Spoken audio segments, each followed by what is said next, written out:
ವಿಶೇಷ ಕಾರ್ಯಕ್ರಮಕ್ಕೆ ಸ್ವಾಗತ. ಮುಂಬೈ ಮಹಾನಗರ ಪಾಲಿಕೆ ಚುನಾವಣೆಯಲ್ಲಿ 100ರ ಗಡಿ ದಾಟಿದ ಬಿಜೆಪಿ ಏಕನಾಥ್ ಶಿಂಧೆ ಮೈತ್ರಿಕೂಟ. 100 ಬಿಜೆಪಿ ಮೈತ್ರಿಕೂಟ, 64 ಉದ್ಧವ್ ಠಾಕ್ರೆ ರಾಜ್ ಠಾಕ್ರೆ, 11 ಕಾಂಗ್ರೆಸ್. 114 magic number. 227 ಸೀಟ್ಗಳಿವೆ ಮುಂಬೈ ಮಹಾನಗರ ಪಾಲಿಕೆಯಲ್ಲಿ. 100ರ ಗಡಿ ದಾಟಿ ಬಹುಮತದತ್ತ ಮುನ್ನಡೆಯುತ್ತಿರುವ ಬಿಜೆಪಿ ಮೈತ್ರಿಕೂಟ. 64 ವಾರ್ಡ್ಗಳಲ್ಲಿ ಠಾಕ್ರೆ ಸಹೋದರರ ಮುನ್ನಡೆ. ಕಾಂಗ್ರೆಸ್ 11, ಎನ್ಸಿಪಿಯ ಅಜಿತ್ ಪವಾರ್ ಬಣಕ್ಕೆ 1 ವಾರ್ಡ್ನಲ್ಲಿ ಮಾತ್ರ ಮುನ್ನಡೆ. ಮತ ಎಣಿಕೆ ಶುರುವಾಗಿ 2 ಗಂಟೆ 25 ನಿಮಿಷ ಕಳೆದಿವೆ. ಹೋಗ್ತಾ ಇಲ್ಲ. 150, 160ರ ಗಡಿ ದಾಟಬಹುದು ಅಂತಕ್ಕಂಥದ್ದನ್ನು ಹೇಳಲಾಗ್ತಾ ಇತ್ತು. ಆದರೆ ಬಹುಮತದ ಒಂದು ಸಿಂಪಲ್ ಮೆಜಾರಿಟಿ ಬಿಜೆಪಿ ಮೈತ್ರಿಕೂಟಕ್ಕೆ ಸಿಗುವ ಲಕ್ಷಣಗಳು ಕಾಣ್ತಾ ಇವೆ. ಮುಂಬಯಿಯ ಹೃದಯ ಭಾಗ ಏನಿದೆ ಅಲ್ಲಿ ಠಾಕ್ರೆ ಕುಟುಂಬದ ವರ್ಚಸ್ಸು ಪ್ರಭಾವ ಮುಂದುವರೆದಿದೆ. ಆದರೆ ಮುಂಬಯಿಯ ಔಟ್ಸ್ಕರ್ಟ್ಸ್ಗಳಲ್ಲಿ, ಮುಂಬೈ ಸಬರ್ಬ್ಗಳಲ್ಲಿ ಠಾಕ್ರೆ ಕುಟುಂಬ ನಿರೀಕ್ಷಿತ ಗೆಲುವನ್ನು ದಾಖಲಿಸಿಲ್ಲ. ಮರಾಠ ಮಾಣುಸ್ ಪ್ಲ್ಯಾಂಕನ್ನು ಇಟ್ಕೊಂಡು ಠಾಕ್ರೆ ಕುಟುಂಬ ಪ್ರಚಾರವನ್ನು ಕಳೆದ 6 ತಿಂಗಳಿಂದ ನಡೆಸಿತ್ತು. ಉದ್ಧವ್ ಮತ್ತು ರಾಜ್ ಠಾಕ್ರೆ ಒಟ್ಟಾಗಿ ಬಂದಿದ್ರು. ಆದರೆ ಆ ಒಂದು ದೊಡ್ಡ ಲಾಭ ಬಿಜೆಪಿಗೆ ಆದಂತೆ ಸ್ಪಷ್ಟವಾಗಿ ಕಾಣ್ತಾ ಇದೆ. ಮುಂಬೈ ಮಹಾನಗರ ಪಾಲಿಕೆಯ ಚುನಾವಣೆಗಳಲ್ಲಿ 3.5 ದಶಕಗಳ ನಂತರ ಮೊದಲ ಬಾರಿಗೆ ಬಿಜೆಪಿ ಮೇಯರ್ ಅಧಿಕಾರ ಹಿಡಿಯುವ ಸಾಧ್ಯತೆಗಳಿವೆ. ರಾಜ್ ಠಾಕ್ರೆ, ಉದ್ಧವ್ ಠಾಕ್ರೆ ಬಿಜೆಪಿಗೆ ಪ್ರಶ್ನೆಯನ್ನು ಕೇಳಿದ್ರು. ನಾರ್ತ್ ಇಂಡಿಯನ್ ಮಹಾಪೌರರನ್ನು ಬಿಜೆಪಿ ತರುತ್ತೆ ಅಂತಕ್ಕಂಥದ್ದನ್ನು ಹೇಳಿದಾಗ ದೇವೇಂದ್ರ ಫಡ್ನವೀಸ್ ಭಾಳ ಸ್ಪಷ್ಟವಾಗಿ ಹೇಳಿದರು, ನಾವು ಹಿಂದೂ ಮತ್ತು ಮರಾಠಿ ಭಾಷಿಕ ಮೇಯರನ್ನು ತರ್ತೀವಿ ಅಂತಕ್ಕಂಥ ಪ್ರಚಾರವನ್ನು ಬಿಜೆಪಿ ನಡೆಸಿತ್ತು.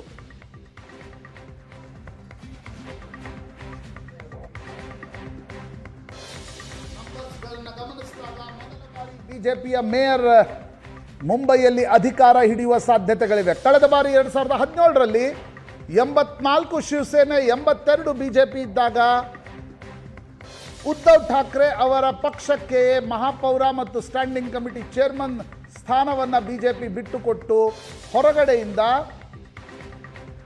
ಬೆಂಬಲವನ್ನು ಬಿಜೆಪಿ ನೀಡಿತ್ತು. ಆದರೆ ಈ ಬಾರಿ ಬಿಜೆಪಿಯ ಮಹಾಪೌರ ಮುಂಬೈಯಲ್ಲಿ ಮೇಯರ್ ಆಗ್ತಕ್ಕಂಥ ಸಾಧ್ಯತೆಗಳು ಸ್ಪಷ್ಟವಾಗಿ ಕಾಣ್ತಾ ಇವೆ. 2017ರ ಫಲಿತಾಂಶವೇ ಒಂದು ರೀತಿಯಲ್ಲಿ ಮರುಕಳಿಸ್ತಾ ಇದೆ. ಯಾಕಂದರೆ ಕಳೆದ ಬಾರಿ 82 ಸೀಟ್ಗಳನ್ನು ಬಿಜೆಪಿ ಪಡೆದುಕೊಂಡಿತ್ತು. ಈ ಬಾರಿ ಕೂಡ ಹೆಚ್ಚು ಕಡಿಮೆ ಈಗಿನ ಫಲಿತಾಂಶವನ್ನು ಗಮನಿಸಿದಾಗ 80ರಿಂದ 85ರ ಆಸುಪಾಸು, 83 ಈಗಿನ ನಂಬರ್ ಇದೆ. 83 ಸ್ಥಾನಗಳಲ್ಲಿ ಬಿಜೆಪಿ ಇದ್ದರೆ 21 ಸ್ಥಾನಗಳಲ್ಲಿ ಏಕನಾಥ್ ಶಿಂಧೆ ಬಣ ಇದೆ. ಕಳೆದ ಬಾರಿ 82 ಇತ್ತು. ಈ ಬಾರಿ ಹೆಚ್ಚು ಕಡಿಮೆ ಬಿಜೆಪಿ ಅಷ್ಟೇ ಸ್ಥಾನಗಳಲ್ಲಿದೆ. ಆದರೆ ಏಕನಾಥ್ ಶಿಂಧೆ ಬಣ ಮುಂಬಯಿಯ ಹೃದಯ ಭಾಗದಲ್ಲಿ ಉದ್ಧವ್ ಠಾಕ್ರೆ ಪಾರ್ಟಿಯನ್ನು ದೊಡ್ಡ ಮಟ್ಟದಲ್ಲಿ ಡೆಂಟ್ ಮಾಡಲಿಕ್ಕೆ ಸಾಧ್ಯ ಆಗಿಲ್ಲ. ಯಾಕಂದರೆ ಕಳೆದ ಬಾರಿ 82 ಸೀಟ್ 84 ಇತ್ತು ಉದ್ಧವ್ ಠಾಕ್ರೆ ಬಳಿ. ಅದರಲ್ಲಿ 54 ಕಾರ್ಪೊರೇಟರ್ಗಳನ್ನು ಏಕನಾಥ್ ಶಿಂಧೆ ಲಿಟ್ರಲಿ ತಮ್ಮ ಜೊತೆಗೆ ಕರ್ಕೊಂಡು ಹೋಗಿದ್ದು. ಅಧಿಕಾರ ಹಿಡಿದ ನಂತರ, ಉಪಮುಖ್ಯಮಂತ್ರಿ ಆದ ನಂತರ ಅನೇಕ ಕಾರ್ಪೊರೇಟರ್ಗಳು, 52ರಿಂದ 53 ಕಾರ್ಪೊರೇಟರ್ಗಳು ಉದ್ಧವ್ ಠಾಕ್ರೆಯನ್ನು ಬಿಟ್ಟು ಹೋಗಿದ್ದರು. ಆದರೆ ಅದೇ 53 ಕಾರ್ಪೊರೇಟರ್ಗಳ ಲೆಕ್ಕ ಹಾಕಿದರೂ ಕೂಡ 20ರಿಂದ 21 ಕಾರ್ಪೊರೇಟರ್ಗಳು ಮಾತ್ರ ಇಲ್ಲಿನವರೆಗೆ ಮುನ್ನಡೆ ಸಾಧಿಸಿದಂತೆ ಕಂಡು ಬರ್ತಾ ಇದೆ. ದ ಸ್ಟೋರಿ ಈಸ್ ಠಾಣೆ, ಡೊಂಬಿವಿಲಿ ಆ ಭಾಗದಲ್ಲಿ ಏಕನಾಥ್ ಶಿಂಧೆ ಅವರ ಪ್ರಾಬಲ್ಯ ಮುಂದುವರೆದಿದೆ. ಆದರೆ ಮುಂಬಯಿಯ ಹೃದಯ ಭಾಗದಲ್ಲಿ ಮತದಾರ ಬಾಳಾ ಸಾಹೇಬ್ ಠಾಕ್ರೆ ಅವರ ಕುಟುಂಬವನ್ನು ಬಿಟ್ಟು ಹೋದಂತೆ ಮರಾಠಿ ಮತದಾರ ಕಾಣ್ತಾ ಇಲ್ಲ. ಬಟ್ ಅಷ್ಟು ಸಾಕಾಗಲ್ಲ. ಮಹಾನಗರ ಪಾಲಿಕೆಯ ಅಧಿಕಾರ ಕೇವಲ ಮುಂಬಯಿಯ ಹೃದಯ ಭಾಗದಿಂದ ಬರಲ್ಲ. ನಾನ್ ಮರಾಠಿ ವೋಟರ್ಸ್ಗಳು ಕೂಡ ದೊಡ್ಡ ಮಟ್ಟದಲ್ಲಿ ಕಾಂಟ್ರಿಬ್ಯೂಟ್ ಮಾಡ್ತಾರೆ. ಶೇಕಡಾವಾರು ಲೆಕ್ಕ ಹಾಕಿದರೆ 37% ಮರಾಠಿ ವೋಟರ್ಸ್ ಇದ್ದಾರೆ. ಆ ಮರಾಠಿ ವೋಟರ್ಸ್ಗಳು ಕೂಡ ಹಿಂದುತ್ವದ ಆಧಾರದ ಮೇಲೆ ವೋಟ್ ಹಾಕುವ ಮರಾಠಿ ಮತದಾರ ಬೇರೆ, ಠಾಕ್ರೆ ಕುಟುಂಬದ ನಿಷ್ಠೆ ಇರುವ ಮರಾಠಿ ಮತದಾರ ಬೇರೆ. ದಲಿತ ಕಾರಣದಿಂದ ವಂಚಿತ ಗಾಡಿ ಜೊತೆ ಹೋಗುವ ಮರಾಠಿ ಮತದಾರ ಬೇರೆ, ಸೆಕ್ಯುಲರ್ ಮರಾಠಿ ಬೇರೆ, ಹೀಗೆ ಮರಾಠಿ ವೋಟ್ಗಳಲ್ಲಿ ಡಿವಿಷನ್ ಇದೆ. ಆದರೆ ನಾನ್ ಮರಾಠಿ ವೋಟ್ಗಳಲ್ಲಿ ಕಾಂಗ್ರೆಸ್ ಒಂದು ಏಕಾಂಗಿಯಾಗಿ ಸ್ಪರ್ಧಿಸಿದ್ರಿಂದ ನಾನ್ ಮರಾಠಿ ವೋಟ್ಗಳಲ್ಲಿ ಕನ್ಸಾಲ್ಟೇಷನ್ ಭರ್ಜರಿಯಾಗಿ ಕಂಡು ಬಂದಿದೆ. ಪ್ರಾಯಶಃ ಅದೇ ಭಾರತೀಯ ಜನತಾ ಪಾರ್ಟಿಯನ್ನು ಮುಂಬೈ ಮಹಾನಗರ ಪಾಲಿಕೆಯಲ್ಲಿ ಅಧಿಕಾರ ಹಿಡಿಯುವಂತೆ ಮಾಡ್ತಾ ಇದೆ ಅಂತ ಅನಿಸುತ್ತೆ. 44% ನಾನ್ ಮರಾಠಿ ನಾನ್ ಮುಸ್ಲಿಂ ಹಿಂದೂಗಳು ಏನಿದ್ದಾರೆ ಅದರಲ್ಲಿ 80ರಿಂದ 90% ವೋಟಿಂಗ್ ಮಾರ್ವಾಡಿ ಸಮುದಾಯ, ಗುಜರಾತಿ ಸಮುದಾಯ, ಉತ್ತರ ಭಾರತೀಯರು ದೊಡ್ಡ ಪ್ರಮಾಣದಲ್ಲಿ ಬಿಜೆಪಿ ಜೊತೆಗೆ ಬಂದಂತೆ ಕಾಣ್ತಾ ಇದೆ. ರಾಜ್ ಠಾಕ್ರೆ ಉದ್ಧವ್ ಠಾಕ್ರೆ ಜೊತೆ ಮೈತ್ರಿ ಮಾಡಿಕೊಂಡಿದ್ದರಿಂದ ಮತ್ತು ಕಾಂಗ್ರೆಸ್ ಪ್ರತ್ಯೇಕವಾಗಿ ಸ್ಪರ್ಧಿಸಿದ್ರಿಂದ ಮುಸ್ಲಿಂ ಮತದಾರ ಕೂಡ ಇತ್ತೀಚಿನ ಏನು ಟ್ರೆಂಡ್ ಇತ್ತು ಬಿಜೆಪಿಯನ್ನು ಸೋಲಿಸಲಿಕ್ಕೆ ಒಟ್ಟಿಗೆ ಬರುವ ಟ್ರೆಂಡ್, ಅದು ಮುಂಬೈಯಲ್ಲಿ ಮುಸ್ಲಿಂ ಮತಗಳು ಕೂಡ ಎಂಐಎಂ, ಕಾಂಗ್ರೆಸ್, ಉದ್ಧವ್ ಠಾಕ್ರೆ ಮತ್ತು ಸಮಾಜವಾದಿ ಈ ಪಾರ್ಟಿಗಳ ನಡುವೆ ಡಿವಿಷನ್ ಆದಂತೆ ಸ್ಪಷ್ಟವಾಗಿ ಕಾಣ್ತಾ ಇದೆ. 104ರತ್ತ ಬಿಜೆಪಿ, ಬಹುಮತಕ್ಕೆ ಇನ್ನು ಕೇವಲ 10 ಸೀಟ್ಗಳು ಬೇಕು. ಶಿವಸೇನೆಯ ಯುಬಿಟಿ 63ರಲ್ಲಿದೆ, 64ರಲ್ಲಿತ್ತು, 1 ಸೀಟನ್ನು ಕಳೆದುಕೊಂಡಿದೆ. ಅದರಲ್ಲಿ 8 ಸೀಟ್ಗಳು ರಾಜ್ ಠಾಕ್ರೆಗಿದ್ರೆ 55 ಸೀಟ್ಗಳು ಉದ್ಧವ್ ಠಾಕ್ರೆ ಬಣಕ್ಕಿವೆ. ರಾಜ್ ಠಾಕ್ರೆಯನ್ನು ಒಟ್ಟಿಗೆ ಕರ್ಕೊಂಡಿದ್ರಿಂದ ಮರಾಠಿ ಮತಗಳು ಉದ್ಧವ್ ಠಾಕ್ರೆ ಜೊತೆಗೆ ಗಟ್ಟಿಯಾಗಿ ನಿಂತ್ಕೊಂಡಿವೆ. ಆದರೆ ರಾಜ್ ಠಾಕ್ರೆಯನ್ನು ಅಪ್ಪಿಕೊಂಡಿದ್ರಿಂದ ನಾನ್ ಮರಾಠಿ ಮತ್ತು ಮುಸ್ಲಿಂ ಮತಗಳು ಚಲ್ಲಾಪಿಲ್ಲಿಯಾಗಿವೆ. ನಾನ್ ಮರಾಠಿ ಕಂಪ್ಲೀಟ್ಲಿ ಬಿಜೆಪಿ ಕಡೆ ಹೋಗಿದ್ರೆ ಮುಸ್ಲಿಂ ಮತಗಳು ಡಿವಿಷನ್ ಆಗಿರೋದು ಈ ನಂಬರ್ಸ್ಗಳನ್ನು ನೋಡಿದಾಗ ಸ್ಪಷ್ಟವಾಗಿ ಕಾಣುತ್ತೆ. ಒಂದು ಕಾಲದಲ್ಲಿ ಕಾಂಗ್ರೆಸ್ 4 ಲೋಕಸಭಾ ಸದಸ್ಯರನ್ನ ಹೊಂದಿತ್ತು 2004ರಿಂದ 2014ರವರೆಗೆ. ಘಟಾನುಘಟಿ ಸುನಿಲ್ ದತ್ರಿಂದ ಹಿಡಿದು ಮುಂಬೈಯಲ್ಲಿ ಒಂದು ರೀತಿ ಕಾಂಗ್ರೆಸ್ನ ಒಂದು ಪ್ರಭಾವ ಲೋಕಸಭಾ ಚುನಾವಣೆಯಲ್ಲಿ ಕಂಡು ಬರ್ತಾ ಇತ್ತು. ಆದರೆ ಶಿವಸೇನೆ ಜೊತೆ ಹೋದ ನಂತರ ಕಾಂಗ್ರೆಸ್ 8ಕ್ಕೆ ಕುಸಿದಿದೆ. ನೀವು ಒಟ್ಟಾರೆ ಲೆಕ್ಕ ಹಾಕಿದರೆ ಶಿವಸೇನೆ ಏಕನಾಥ್ ಶಿಂದೆ, ಉದ್ಧವ್ ಠಾಕ್ರೆ ಮತ್ತು ಬಿಜೆಪಿಯ ಸೀಟ್ಗಳನ್ನು ಲೆಕ್ಕ ಹಾಕಿದರೆ ಕಾಂಗ್ರೆಸ್ ಮುಂಬೈಯಲ್ಲಿ ತನ್ನ ಸ್ಪೇಸನ್ನು ಕಂಪ್ಲೀಟ್ಲಿ ಕಳೆದುಕೊಂಡಿದೆ ಅನ್ನೋದು ಈ ಚುನಾವಣೆಯಲ್ಲಿ ಸ್ಪಷ್ಟವಾಗಿ ಕಾಣ್ತಾ ಇದೆ. ಒಂದು ಕಾಲದಲ್ಲಿ ಕಾಂಗ್ರೆಸ್ ಮತ್ತು NCPಗಳು ಕೂಡ ತಕ್ಕ ಮಟ್ಟಿಗೆ ಪ್ರದರ್ಶನವನ್ನು 50ರಿಂದ ಕಳೆದ ಬಾರಿ 31 ಸೀಟ್ಗಳನ್ನು ಕಾಂಗ್ರೆಸ್ ಪಡೆದುಕೊಂಡಿತ್ತು. ಈ ಬಾರಿ 8ಕ್ಕೆ ಬಂದಿದೆ. ಉದ್ಧವ್ ಠಾಕ್ರೆ ಜೊತೆ ಕೈ ಜೋಡಿಸಿದ ನಷ್ಟ ಕಾಂಗ್ರೆಸ್ಸಿಗೆ ನಿಶ್ಚಿತವಾಗಿ ಆಗ್ತಾ ಇದೆ. ಒಂದು ರೀತಿ ಕಲಸು ಮೇಲೋಗರ ಚಿತ್ರಾನ್ನ ಅಂತ ಏನು ಪಾಲಿಟಿಕ್ಸ್ನಲ್ಲಿ ಕರಿತೀವಿ, ಆ ಚಿತ್ರಣ ಮಹಾರಾಷ್ಟ್ರದಲ್ಲಿದೆ. ಮುಂಬೈ ಮಹಾನಗರ ಪಾಲಿಕೆಯಲ್ಲಿ ಬಿಜೆಪಿ ಏಕನಾಥ್ ಶಿಂದೆ ಒಟ್ಟಿಗಿದ್ದಾರೆ, ಅಜಿತ್ ದಾದಾ ಪವಾರ್ ಪ್ರತ್ಯೇಕವಾಗಿ ಸ್ಪರ್ಧಿಸ್ತಾ ಇದ್ದಾರೆ. ಪುಣೆ ಮಹಾನಗರ ಪಾಲಿಕೆಯಲ್ಲಿ ಬಿಜೆಪಿ ಏಕನಾಥ್ ಶಿಂದೆ ಒಟ್ಟಿಗಿದ್ದಾರೆ, ಅಜಿತ್ ದಾದಾ ಪವಾರ್ ಪ್ರತ್ಯೇಕ. ಪಕ್ಕದ ಅಹಮದ್ ನಗರ್ನಲ್ಲಿ ಬಿಜೆಪಿ ಅಜಿತ್ ದಾದಾ ಪವಾರ್ ಒಟ್ಟಿಗಿದ್ದಾರೆ. ನಾಸಿಕ್ನಲ್ಲಿ ಬಿಜೆಪಿ ಪ್ರತ್ಯೇಕ, ಏಕನಾಥ್ ಶಿಂದೆ ಕೂಡ ಪ್ರತ್ಯೇಕ. ಯಾರಿಗೆ ಯಾರುಂಟು ಎರವಿನ ಸಂಸಾರದ ರೀತಿಯಲ್ಲಿ ಈ ಪಾಲಿಟಿಕ್ಸ್ ಮಹಾರಾಷ್ಟ್ರದಲ್ಲೇ ನಡೆದಿತ್ತು. ಅದರ ಲಾಭ ನಿಶ್ಚಿತವಾಗಿ ಬಿಜೆಪಿಗೆ ಆದಂತೆ ಕಾಣ್ತಾ ಇದೆ. ಬಿಜೆಪಿ ಮಹಾರಾಷ್ಟ್ರದ ಅತಿ ದೊಡ್ಡ ಪಕ್ಷವಾಗಿ ಸ್ಥಳೀಯ ಸಂಸ್ಥೆಗಳ ಚುನಾವಣೆಗಳಲ್ಲೂ ಕೂಡ ಹೊರಹೊಮ್ಮತಾ ಇದೆ.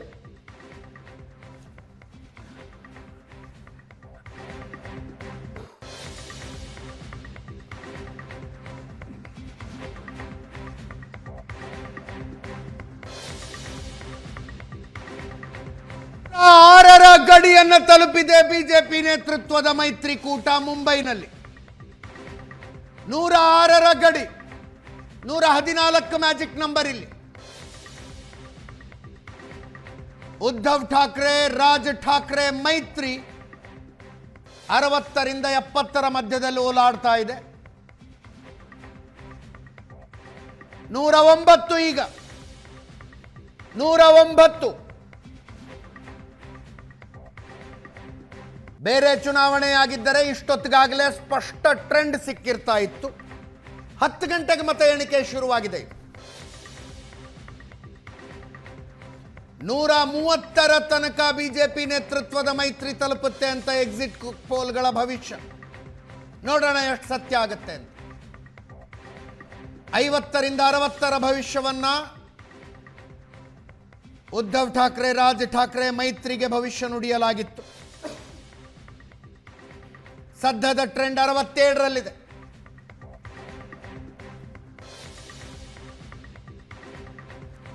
ಈ ಮೈತ್ರಿಗಳ ರಿಅಲೈನ್ಮೆಂಟ್ನಲ್ಲಿ ಅತಿ ದೊಡ್ಡ ಹೊಡೆತ ತಿಂದಿರೋದು ಕಾಂಗ್ರೆಸ್. ಕಷ್ಟಪಟ್ಟು 2 ಅಂಕಿಯನ್ನ ತಲುಪಿದೆ.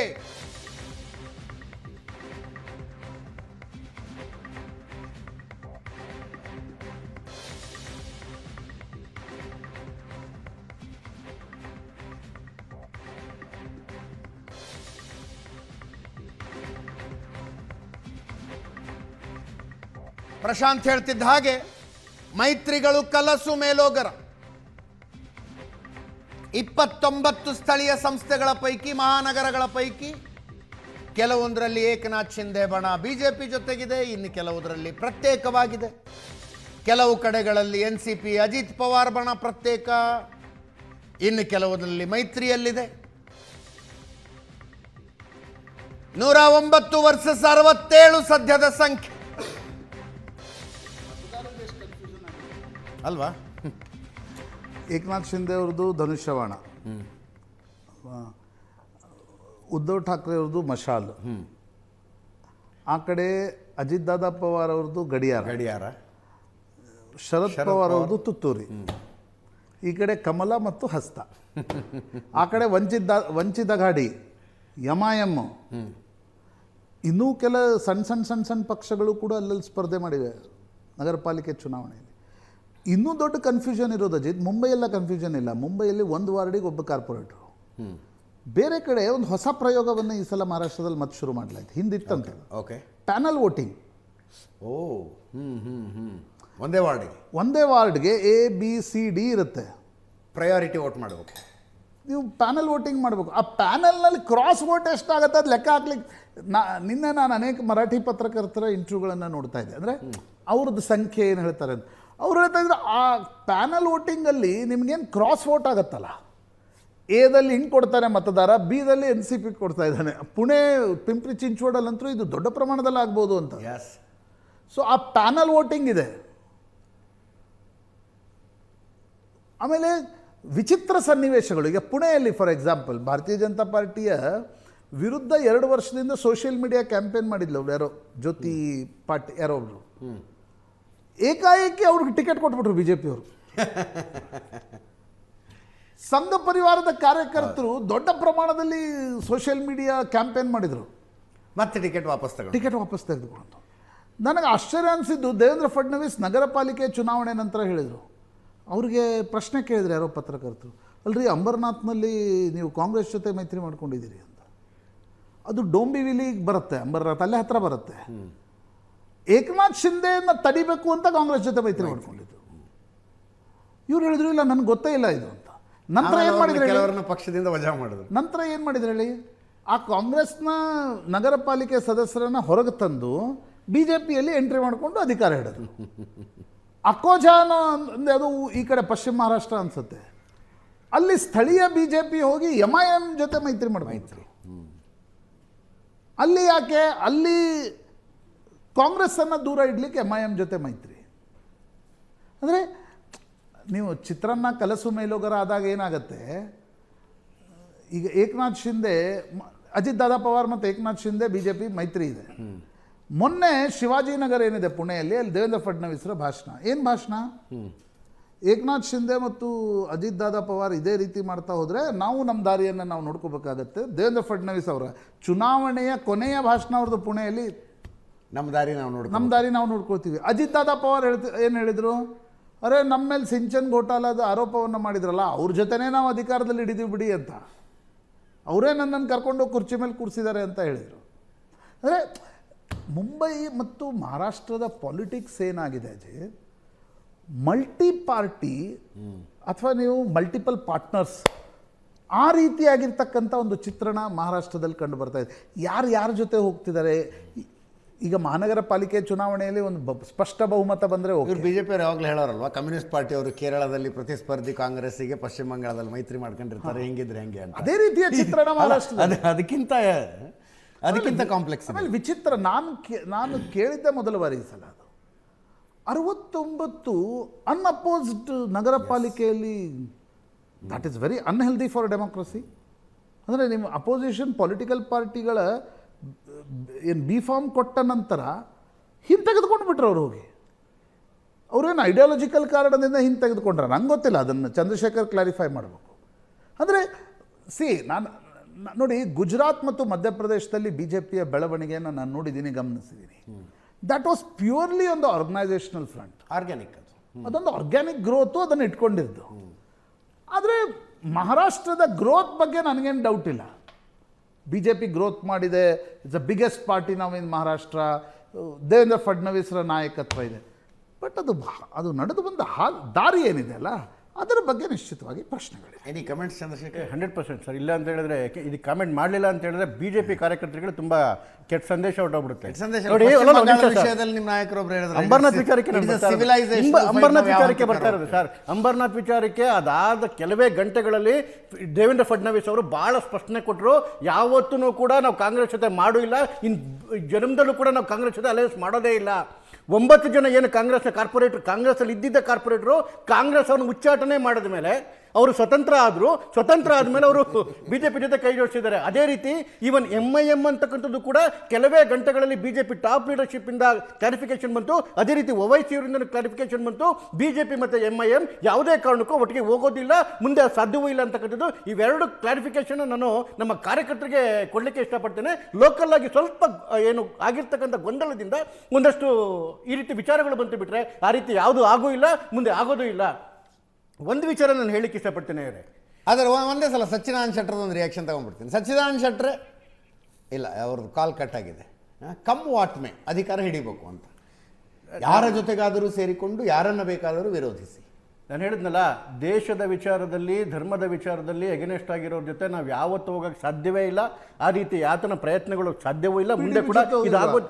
ಧರ್ಮದ ವಿಚಾರದಲ್ಲಿ 370ರ ವಿಚಾರದಲ್ಲಿ, ಏಕರೂಪ ನಾಗರಿಕ ಸಂಹಿತೆ ವಿಚಾರದಲ್ಲಿ ವಿರೋಧ ಇದ್ರಲ್ಲ, PDP ಜೊತೆ ಅಧಿಕಾರ ಹಿಡಿದಿರಲಿಲ್ಲ. ನಾನು ಧರ್ಮದ ವಿಚಾರ ಅಂತ ಹೇಳಿದ್ರೆ ನಾನು ಹಿಂದೂ ಧರ್ಮದ ವಿಚಾರ ಅಂತ ಹೇಳ್ತಿಲ್ಲ, ಭಾರತದ ಇನ್ನು ಸಂಸ್ಕೃತಿಯ ವಿಚಾರದೊಳಗಡೆಗೆ ಸರ್ ಒಂದು ನಾನು ಹೇಳಿದೆ, ನಾನು ಆಗಲೇ ಹೇಳಿದೆ, PDP ವಿಚಾರದಲ್ಲಿ ಅವತ್ತು ನಾವು ಭಾಳ ಸರಿ ಕ್ಲಾರಿಫಿಕೇಷನ್ ಮಾಡಿದ್ದೀವಿ.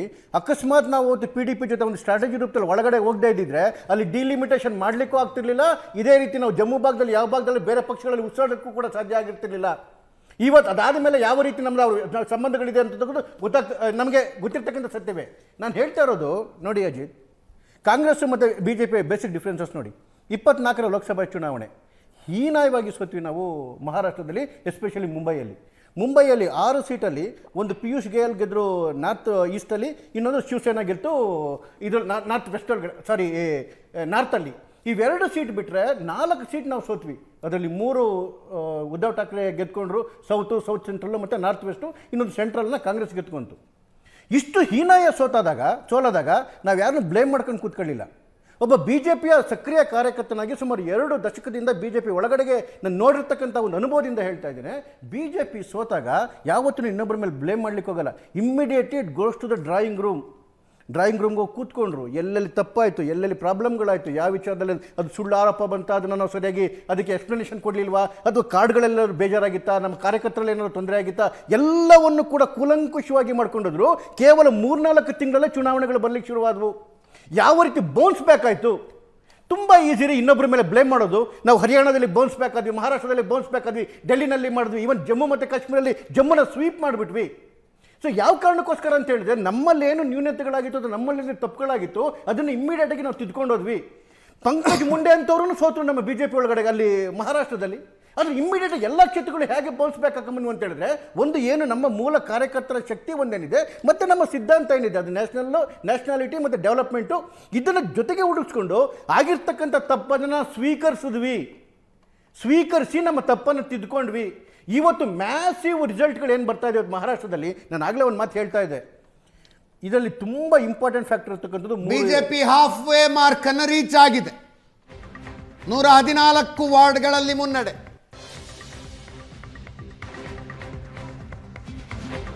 ಠಾಕ್ರೆ ಬ್ರದರ್ಸ್ ಮೈತ್ರಿ ಅಲ್ಲೇ ಇದೆ 67.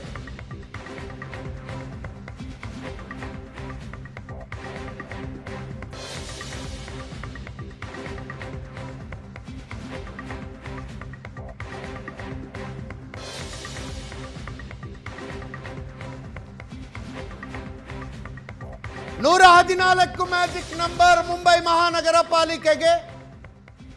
ಮುನ್ನಡೆಗಳ ಲೆಕ್ಕದಲ್ಲಿ ಆ ಸಂಖ್ಯೆಯನ್ನ ಬಿಜೆಪಿ, ಏಕನಾಥ್ ಶಿಂದೆ ಶಿವಸೇನೆ ಮೈತ್ರಿ, ಶಿಂದೆ ಸೇನೆಯ ಮೈತ್ರಿ ರೀಚ್ ಆಗಿದೆ.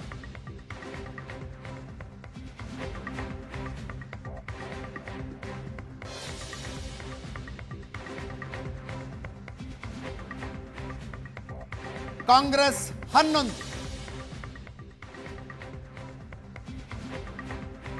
ಕಾಂಗ್ರೆಸ್ ವಂಚಿತ್ ಬಹುಜನ ಅಘಾಡಿ ಸೇರಿ 11 ವಾರ್ಡ್ಗಳು.